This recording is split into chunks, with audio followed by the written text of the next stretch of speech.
할렐루야. 아멘. 네, 반갑습니다.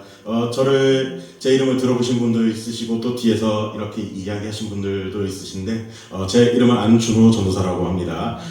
첫 설교인 만큼 저에 대해서 간략하게 조금 제 소개를 하고 넘어가 보도록 하겠습니다. 저는 천안 공고를 나왔고요. 그리고 나사렛 대학교 실용학과를 졸업하고 나사렛 신학대학원을 졸업하고 현재는 더 열두사도라는 찬양팀과 그리고 나사렛 대학교에서 또 조교일도 하면서 이렇게 학교를 섬기고 또 교단에서는 NIY 미디어 팀장을 역임하면서 조금 교단에서도 활발히 활동 중입니다. 또한 이곳에서 여러분들과 함께 이렇게 제 은혜를 설교를 나눌 수 있어서 너무나도 감사한 시간인 것 같습니다. 아멘. 여러분들 제가 학교를 나온 것을 보면은 약간 좀 유사점이 없는 것 같은데 이렇게 또 여기까지 인도하는 것을 봤을 것입니다. 근데 이 모든 것이 다 하나님께서 저를 이 자리 가운데로 또 이 순간을 위해서 또 이끄셨다고 생각을 하고 그 하나님의 이끄심은 언제나 늘 결국 좋은 곳으로 인도하시는 것 같습니다. 그렇기에 여러분들과 오늘 함께 이 말씀을 나눌 때 큰 은혜 받으시기를 주님의 이름으로 소망합니다.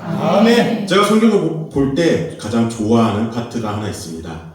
바로 사사기 이 파트인데요. 여러 이유가 있지만 제가 이 사사기를 좋아하게 되는 이유 중 하나는 바로 제 모습이 약간 이 성경에 나오는 기도원과 같은 모습을 제가 약간 좀 보였기 때문에 좋아하는 것 같습니다.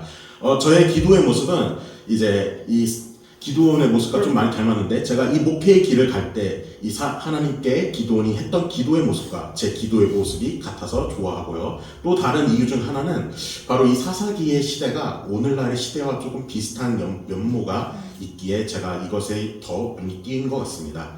그래서 여러분들과 오늘 나누고자 하는 이 말씀 가운데 이 사사기의 모든 시간과 모든 내용을 한 말씀으로 줄인 내용을 이 시간에 함께 이야기해 보겠습니다. 오늘 사사기 21장 25절의 말씀을 보기 위해서는 먼저 19장부터 21장의 내용을 보아야 합니다. 근데 좀 많이 길기에 제가 조금 간추려서 이야기해 드리자면 한 레인이 도망간 첩을 데리러 이제 베들레헴으로 갔다가 돌아오는 길에 그 이스라엘 베냐민 지파의 소속의 기브아라는 곳에서 하룻밤을 묵게 됩니다. 근데 그 기브아의 사람들이 그 하룻밤 묵는 레인을 찾아옵니다. 그래서 이 레인에게 이 남자인데 같은 남자가 성적으로 해하려고 합니다. 그래서 그 남자가 묵고 있는 그 집의 주인이 노인인데 그 노인이 나와가지고 지금 이 남자에게 이러지 말고 내가 나의 딸과 그리고 이 사람의 첩을 내줄 테니 이들에게 그러고 이 남자에게는 제발 이러지 말라고 부탁을 합니다. 하지만 이미 사람들은 그 노인의 말을 들으려고 하지 않습니다. 그래서 이 첩을 데리고 온 남자가 고민을 하다가 이 첩을 그들에게 일단 먼저 내주게 됩니다. 그리고 나서 기브아의 사람들은 그 첩을 보자마자 그 첩을 겁탈하고 새벽녘에 놓아주지만 끝내 그 첩은 죽음을 맞이합니다. 이 레인은 그것을 보고 자신의 첩을 12조각으로 쪼개어서 이스라엘의 각 지파의 사람들에게 보내며 그 결과 이스라엘 사람들은 분노하여서 이 베냐민 지파에게 불량한 사람들을 내놓으라고 이야기를 하는데 하지만 이 베냐민 사람들은 이 불량한 사람들을 내놓으면 끝날 일들을 결코 내주지 않았어요. 그래가지고 결국 이스라엘과 베냐민 지파 간의 싸움이 일어납니다. 그 전쟁이 일어나게 돼서 그 전쟁의 결과 결국 베냐민의 지파의 모든 사람들이 거의 다 죽음을 맞이합니다. 근데 이들 중에 남자 600명만이 겨우 살아남게 됩니다. 근데 이것을 본 이스라엘의 나머지 사람들이 그 베냐민 지파의 그 남은 600명의 사람들을 보면서 불쌍하게 여깁니다. 이들이 이대로 가면은 대가 끊어져서 우리가 12지파가 아니라 11지파로서 이스라엘이 살아남게 된다. 우리가 어떻게 해서든 이 베냐민 지파를 살려줘야 된다라고 그들이 마음속에서 생각난 것들이 결국에는 이들을 살려줄 자라고 이야기가 나오게 된 것이죠. 그러면은 이제 본인들의 짝을 이 베냐민 남은 지파 사람들에게 보내주면 될 것이 아닙니까? 근데 어처구니 없게도 이 사람들은 이미 선포를 했습니다. 하나님 앞에서 선포를 했던 것입니다. 미스바에서 베냐민 지파와는 우리는 절대 결혼하지 않겠다라고 선포를 했습니다. 그래서 이스라엘은 베냐민 지파와 결혼을 할 수가 없습니다. 근데 이스라엘이 이 해결책을 강구하기 위해서 본인들끼리 생각을 하고 있었을 때 이스라엘이 이러한 생각을 마침내 합니다. 본인들이 전쟁을 끝나고 나서 번제와 화목제를 드렸을 때 그때 그 자리에 이스라엘 지파 중 누구든 나오지 않는 지파가 있다면 그 사람들을 치겠다라고 한 것입니다. 근데 마침 거기에 야베스의 길르앗 사람들이 단 한 명도 오지 않게 되었습니다. 그래서 이들은 결국 야베스의 길르앗 사람들을 쳐서 그들 중 처녀 400명만 살려두고 그 처녀들을 베냐민 지파에게 내줍니다. 그러면 이제 600명 중에 이 400명이 베냐민 지파와 결혼했기 때문에 이제 200명의 사람들이 남아있지 않습니까? 근데 이들은 이 200명의 남은 사람들을 어떻게 할 것인가에 대해서 다시 간구하기 시작합니다. 그래서 결국 이들이 결국 하나님 앞에 도움을 청하지 않은 채 본인들의 생각으로만 이 생각을 간구한 결과 어떠한 결론을 냈냐면은 베냐민 지파의 사람들이 이 실로에서 여호와의 절기를 지키는 여자들을 한국식으로 말하자면 보쌈해 오는 것을 허락합니다. 그러면서 그 여자의 가족들이 만약에 자신들에게 와서 시비를 건다면은 우리가 그것을 그들에게 이렇게 이야기해 주겠다는 겁니다. 전쟁에서 여자를 잡아다가 아내로 삼듯 여자들을 빼앗아 온 것이 아니니 딸들을 그들의 아내로 삼게 해주시옵소서라고 이야기하겠답니다. 또한 당신들의 딸들은 그들에게 준 것이 아니니 당신들이 맹세를 깨트린 것도 아니기에 그냥 주라고 이야기를 한 것이죠. 결국 이 악이 또 다른 악을 낳으면서 이야기에 등장하는 사람들 역시 각자 자기의 소견이 옳은 대로 행하여 그들의 행위는 하나님과의 사이를 더욱더 멀어지게 만들었습니다. 저는 이 말씀들을 보면서 이러한 생각들을 제 마음속에 조금씩 되뇌이다가 입 밖으로 나왔는데요. 말씀을 보는 내내 제가 생각했던 것들은 이스라엘 백성들이 너무나도 못됐다는 것입니다.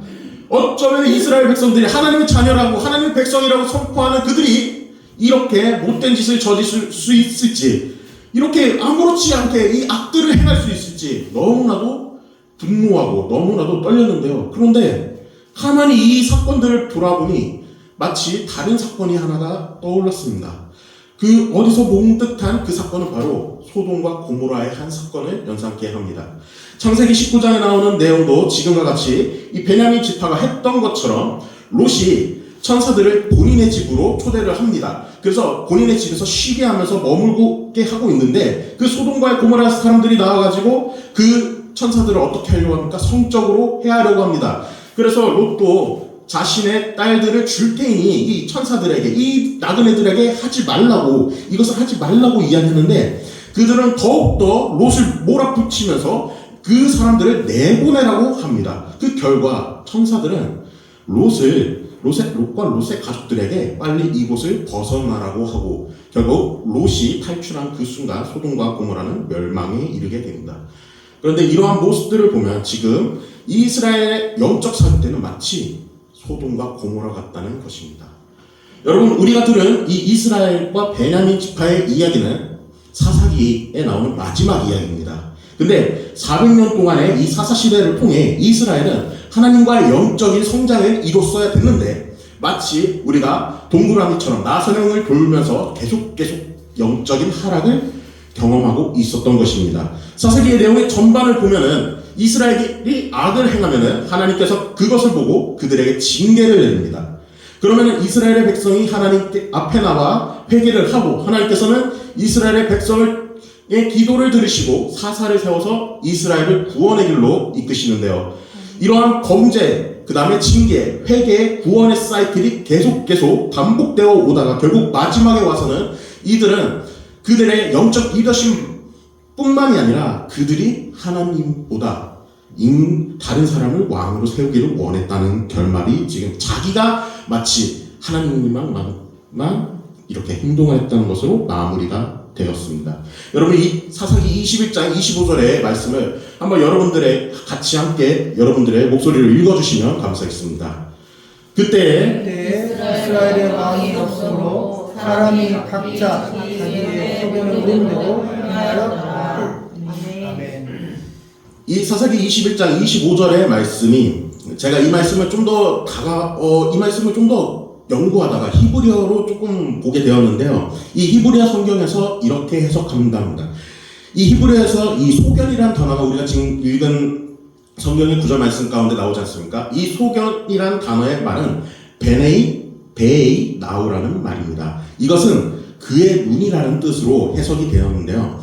결국 이 사사기의 21장 25절 말씀을 이 히브리어로 적용해가지고 읽어보게 된다면 이러한 말이 됩니다. 그때 이스라엘의 왕이 없으므로 사람이 자기의 눈에 옳은 대로 행했다는 것입니다.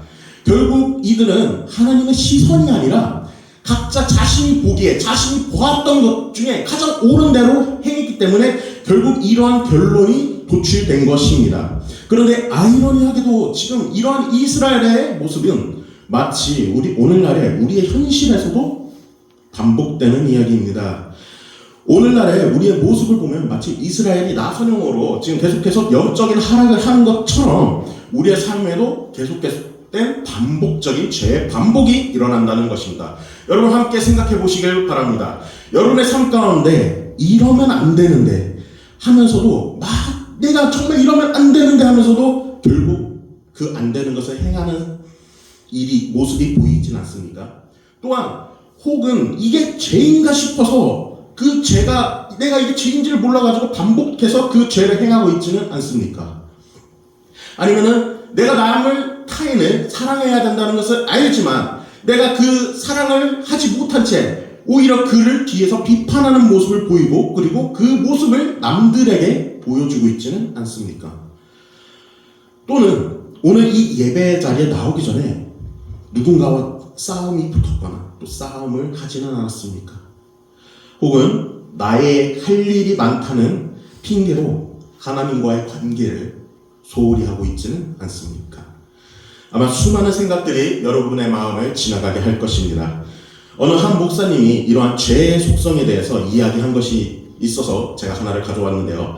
죄는 사람을 무뎌지게 만드는 속성이 있다고 합니다. 연애할 때는 이성의 손을 처음 잡았을 때 짜릿하고 스릴 있고 가슴이 두근거리고 황홀하고 화끈거린다 합니다. 그런데 그 다음에 다시 그 손을 잡았을 때는 그 강도가 현저히 둔화된다 합니다. 그리고 횟수가 증가할수록 더욱더 둔화된다 하죠. 그래서 20년, 30년을 같이 살아오다 보면은 결국에는 그 사람의 손을 잡아도 밋밋하거나 덤덤하고 그 다음에 무감각해져서는 작으나 만화한 상태가 되어버립니다.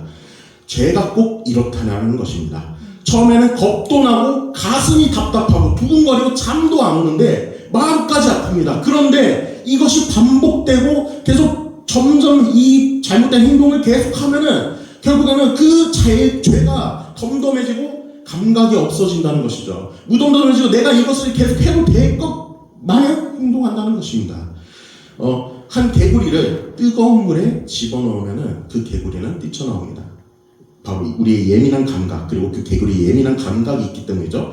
그런데 개구리를 찬물에 집어넣고 불을 서서히 지펴오르면은 그 개구리는 뛰쳐나오지 않습니다. 왜냐면요, 이미 그 온도에 맞춰서 감각이 무감각해졌기 때문입니다. 결국 이 무감각이 우리의 삶의 저주가 된다는 것입니다. 그런데 우리는 이렇게 한 해를 살아오고 또 한 해를 지나간다 이야기하고 있습니다. 이것을 보면서 저는 제 삶에 이러한 죄들이 있지 않나를 생각해 보게 되었는데, 저도 조금 이 전도사의 직분이 조금은 있었습니다. 예, 저도 이 드라이브 하는 것을 되게 좋아합니다. 그런데 차를 운전하면서 이곳저곳 다니며 이제 멋있는 것도 구경하고 맛있는 음식도 이제 먹으면서 이렇게 운전하는 것도 좋아하는데, 여러분 운전을 하시다 보면 아시겠지만 모든 사람들이 내 마음과 같이 운전하지 않아요. 내가 80으로 가는데 저 앞에서 60으로 가면은 여러분의 마음속에 어떠한 생각이 드시나요? 저는 짜증이 먼저 올라옵니다. 1차선에서 80으로 가야 되는데 왜 쟤는 지금 60으로 가고 있지? 라고 생각을 하게 됩니다. 그리고 나는 60으로, 그래서 내가 어쩔 수 없이 60으로 가는데 그 뒤에서 누가 하이빔을 저한테 날리면 바로 어떻게 되죠, 여러분? 화가 여기까지 이제 끌어올랐던 것들이 폭발하기 시작합니다. 그래서 입에서 좋지 않은 소리들이 나오게 되고 막 욕을 하게 되게 됩니다. 그런데 이런 것입니다. 내가 이거를 하지 않아야 되는데 내가 이러면 안 되는 것을 알지만 내가 바쁜 시간, 출근 시간, 퇴근 시간 때 이러한 일이 자주 일어나니까 어떻게 되죠? 이것을 계속 반복하게 된다는 것입니다. 하나님 앞에 좋지 못한 것을 알고 반성해야 되는데 시간이 지나니까 한두 번 내가 이걸 해보니까 결국에는 지금도 나는 그 사람을 욕하고 있다는 것입니다. 만약에 성도 여러분들이 지금 이러한 마음이, 이러한 생각들이 생각나시는 것들이 있다면 오늘 하나님께 그 죄에 대한 회개의 시간이 있기를 소망합니다. 아멘. 다시 성경으로 가서 사사기는 이스라엘의 왕이 진정한 왕이 여호와이심을 보여주고 있습니다. 드보라와 발락의 전쟁을 주관하시며 기드온의 300용사와 미디안과의 전쟁을 승리케 하시는 이가 여호와이심을 보여주고 있습니다. 그러면은 이제 이스라엘은 이 왕이신 하나님을 따라 살아야 하는 것이 맞는데 이 사사기의 결말이 사무엘 8상 8장에 나오고 있습니다. 이거 4절과 5절 말씀을 제가 한번 여러분들에게 읽어드리도록 하겠습니다. 이스라엘의 모든 장로가 모여 라마에 있는 사무엘에게 나아가서 그에게 이르되 보소서 당신은 늙고 당신의 아들들은 당신의 행위를 따르지 아니하니 모든 나라와 같이 우리에게 왕을 세워 우리를 다스리게 하소서 한지라. 결국 이스라엘은 하나님이 왕이 아니라 다른 나라와 같이 인간의 왕을 세워 본인들을 다스려달라고 이야기합니다. 그래서 하나님은 이스라엘의 요청대로 왕을 세워주시게 됩니다. 성경에서는 이 요청을 받은 이 사무엘의 마음이 너무 상하여가지고 하나님 앞에 기도를 드렸다고 합니다. 근데 기도를 드릴 때 하나님께서 이러한 말씀을 사무엘에게 이야기해 주시는데 백성이 너에게 한 말들을 다 들어 주어라. 그들이 너를 버린 것이 아니라 지금 나를 버려서 자기들의 왕이 되지 못하게 한 것이다 라고 이야기하면서 그들은 내가 이집트에서 데리고 온 날부터 오늘까지 하느님마다 그렇게 하여 나를 버리고 다른 신들을 섬기더니 지금 너에게도 그렇게 하고 있다 라고 이야기합니다. 하나님은 이 말씀을 통해서 이스라엘의 왕정 요구가 출애굽 이후 계속되어 온 우상 숭배의 연속 선상임을 보여주고 있습니다. 그러면 하나님께서는 이 말도 안 되는 이 내용을, 이 왕을 왜 이것을 들어주셨을까요?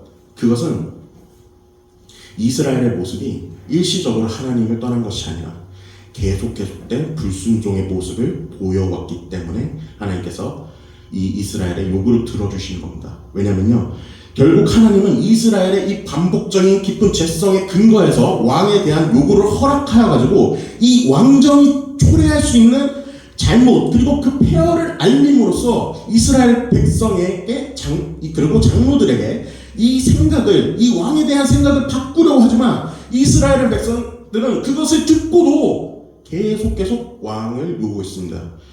결국 이후 이스라엘은 왕권 국가가 되었었죠.